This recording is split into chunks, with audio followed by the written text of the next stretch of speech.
Cet album a pour titre L'enfant sauvage, auteur et illustrateur Mordicai Gerstein, d'après l'histoire vraie de l'enfant sauvage de l'Aveyron. Il était une fois un enfant qui vivait au cœur de la forêt, dans les montagnes du midi de la France. Il était complètement seul. Il n'avait ni mère, ni père, ni amis. Il ne savait même pas ce que c'était, une mère ou un père. Il vivait nu, il n'avait jamais vu de vêtements. Il ne savait pas qu'il était un garçon, ni même qu'il était un être humain. Il ignorait tout des hommes, il était complètement sauvage. Il avait appris à survivre au fond des bois. Il savait quelles plantes, quelles baies et quelles racines étaient bonnes à manger. Il avait toujours faim. Il avait appris à survivre malgré l'hiver, malgré les longues nuits glacées. Il n'avait pas l'air de sentir le froid. Personne, sauf les animaux, ne connaissait son existence. Il ne leur parlait pas, car il ne savait pas parler. Il n'était pas leur ami, car il ne savait pas ce qu'était un ami. Parfois des bêtes féroces l'attaquaient et il devait se battre. Son corps était couvert de cicatrices. Il aimait le vent, il aimait la neige, il aimait la pleine lune, il aimait l'eau glacée des torrents et buvait en plongeant son menton dans le courant sur les rochers moussus. Il était complètement sauvage. Par un matin d'hiver, 3 hommes en train de chasser l'aperçurent. D'abord, ils crurent que c'était un animal, mais ils n'étaient pas bien sûrs. Ils le poursuivirent dans les bois. Il essaya de leur échapper, mais ils l'attrapèrent. Ils le ramenèrent dans une petite ville et les curieux vinrent le voir. Ils n'avaient jamais vu d'enfants sauvages. Le garçon les regardait. Il n'avait jamais vu de gens civilisés. « Il a certainement des parents quelque part, » murmurait-on. Mais personne ne savait quels parents, ni pourquoi l'enfant vivait seul dans les bois. Lui non plus n'en savait rien. Le conseil municipal recueillit l'enfant. Quand on lui parlait, il n'écoutait pas. Il n'avait jamais entendu de mots. « Il est sourd et muet », pensèrent les conseillers municipaux. Il essaya de s'enfuir dans les montagnes, mais on le rattrapa et on l'attacha par une laisse. La première fois qu'on voulut l'habiller, il arracha ses vêtements. On lui donna un lit, mais il ne voulait pas dormir dedans. Il ne mangeait que des noix et des patates cuites encore brûlantes. Tout ce qu'il voulait, c'était manger et vivre libre. La nouvelle parvint à Paris. On a capturé un garçon sauvage. Tous les journaux en parlaient. On le représentait avec des griffes, de la fourrure et une queue. Les savants voulurent l'étudier. On l'amena à Paris en diligence, à plus de 500 kilomètres de ces montagnes. Lorsque la diligence roula dans les rues de la ville, il ne jeta même pas un regard par la fenêtre. Les grands bâtiments et la foule ne l'intéressaient pas. Il ne connaissait que la forêt et Paris n'était pas une forêt. On l'amena à l'Institut des sourds-muets afin de l'examiner et de réaliser des expériences. On cria et l'on tira des coups de pistolet près de ses oreilles. Il ne cligna même pas des yeux. Mais on s'aperçut qu'il n'était pas sourd, car il tournait la tête dès que l'on cassait une noix dans la pièce voisine. Il adorait les noix. Il ne voulait manger ni pain, ni viande, ni friandises, mais seulement des haricots bouillis et des patates cuites à la braise. Il les retirait du feu à pleine main et les mangeait encore brûlantes. « On dirait qu'il ne sent pas la douleur !» s'étonnèrent les savants. On lui montra des jouets et des livres, on fit sonner des cloches et l'on joua de la musique. On le tapota et on le pinça. Mais rien n'attirait son attention. Il pensait à la forêt, ses oreilles cherchaient le bruit du vent et des loups. Tout ce qu'il voulait, c'était manger et vivre libre. Après des semaines d'expérience et d'examens, les savants rendirent leurs conclusions. Le comportement de cet enfant le rend inférieur aux bêtes domestiques ou sauvages. Il n'y a rien à en tirer. Ils cessèrent de s'intéresser à lui. Sauf l'un d'eux. Jean-Marc Itard était un jeune docteur de l'Institut. Il était calme et pensif.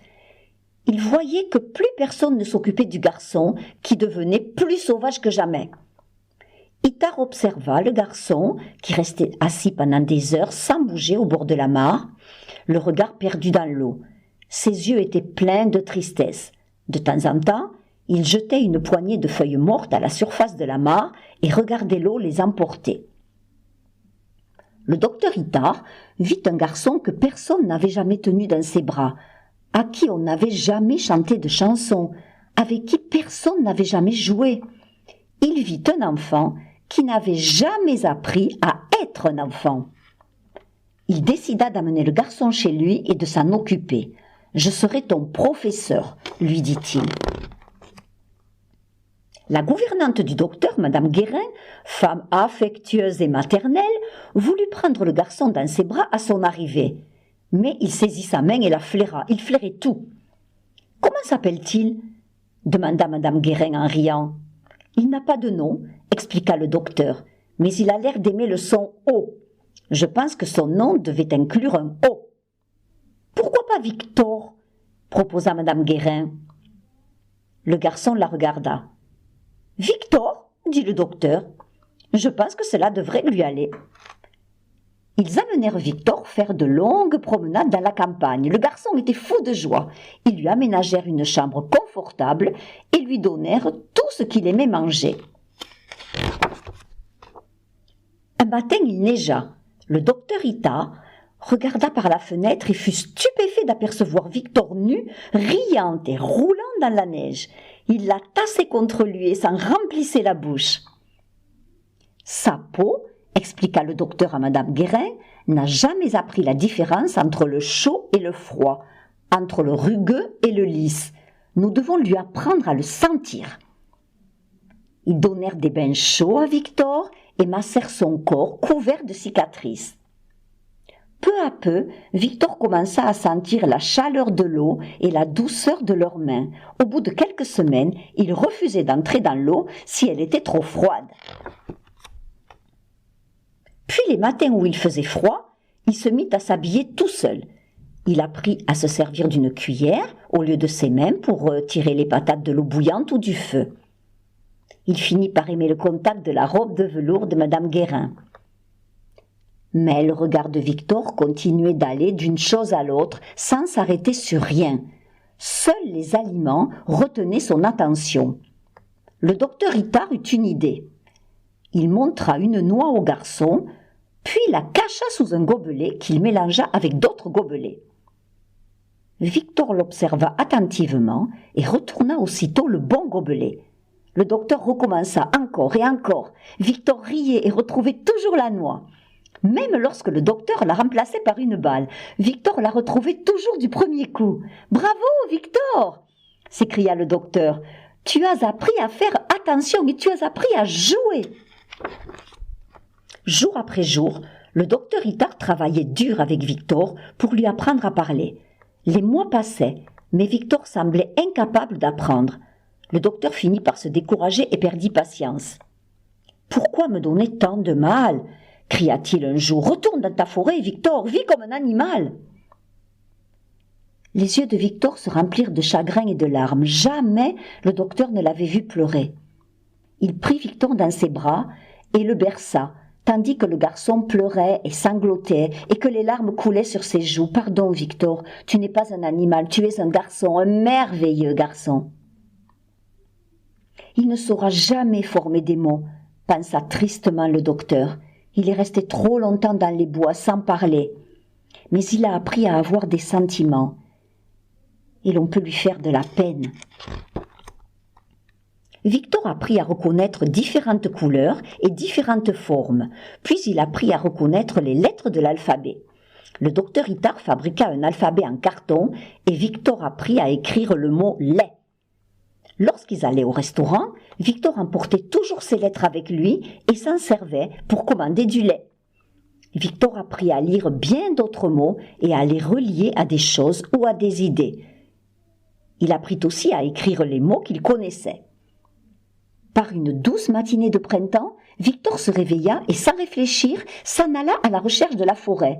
Il se perdit dans les faubourgs de Paris et se cacha toute la nuit dans un parc jusqu'à ce que la police le retrouve. Lorsque Madame Guérin vint le chercher, il lui sauta au cou et l'embrassa, pleurant de joie. « Je pense qu'il aime Madame Guérin plus que moi, » pensa le docteur Itard. « Je suppose que c'est naturel pour un garçon. » Victor aimait mettre la table et se rendre utile. Couper du bois le remplissait de bonheur et de fierté. Il aimait l'odeur du bois et le bruit de la scie. Il s'occupait très bien du feu. Lorsqu'il résolvait un problème difficile ou que le docteur le félicitait, il rayonnait de plaisir. Il aimait l'ordre et rangeait sa chambre tous les jours. Il était un garçon, un être humain. Il n'était plus un animal. Mais il resta muet et ne put jamais raconter sa vie dans la forêt. Et il garda toujours quelque chose de sauvage en lui. Il aimait l'eau glacée et la buvait lentement en regardant le ciel et les arbres par la fenêtre. Le bruit du vent qui se lève, la vue des flocons tourbillonnant ou du soleil paraissant derrière les nuages, le faisaient toujours trembler d'excitation et de joie. Et tous les soirs, lorsque le docteur s'asseyait sur le lit de Victor, le garçon lui prenait la main et la tenait sur ses yeux et sur son front pendant longtemps sans bouger. Il restait ainsi pendant des heures parfois, puis le docteur l'embrassait et lui souhaitait bonne nuit. Les soirs de pleine lune, quand le docteur se retournait pour observer le garçon, Victor était toujours en train de regarder la lune, parfaitement immobile, baignée de lumière argentée. « Je me demande ce qu'il voit », pensait le docteur. « Je me demande ce qu'il ressent. Je me demande. » Note de l'auteur. Victor, l'enfant sauvage, fut capturé près de Saint-Cernin dans l'Aveyron le 8 janvier 1800. Après avoir été examiné par un naturaliste local, il fut envoyé à Paris pour être présenté à des savants qui étudieraient son cas. Il arriva à Paris le 6 août, 9 mois après le coup d'État de Bonaparte contre le Directoire. Presque tous les savants déclarèrent que Victor était un attardé mental. Mais un docteur de 36 ans, Jean-Marc Gaspard Itard, pensait que le comportement animal de Victor et son incapacité à parler résultaient uniquement de sa vie solitaire dans les bois pendant des années. Itard travailla avec Victor pendant 6 ans et, bien que l'enfant fit de nombreux progrès, il ne put jamais apprendre à parler. Le docteur Itard rédigea 2 rapports consacrés à Victor et acquit une réputation mondiale. Beaucoup de méthodes d'apprentissage qu'il avait mises au point sont aujourd'hui utilisées par les éducateurs spécialisés et les rapports d'Itard servirent de base aux travaux de Maria Montessori, célèbre éducatrice et pédagogue italienne, 1870-1952. Madame Guérin continua de s'occuper de Victor jusqu'à sa mort en 1828, à l'âge de 40 ans. On n'a jamais su d'où il venait. Le cinéaste François Truffaut a porté à l'écran l'histoire de Victor, l'enfant sauvage, 1970. Et Lucien Malson lui consacre un chapitre dans son livre Les enfants sauvages, mythes et réalités, 1964, où se trouvent reproduits les 2 rapports de Jean-Marc Itard.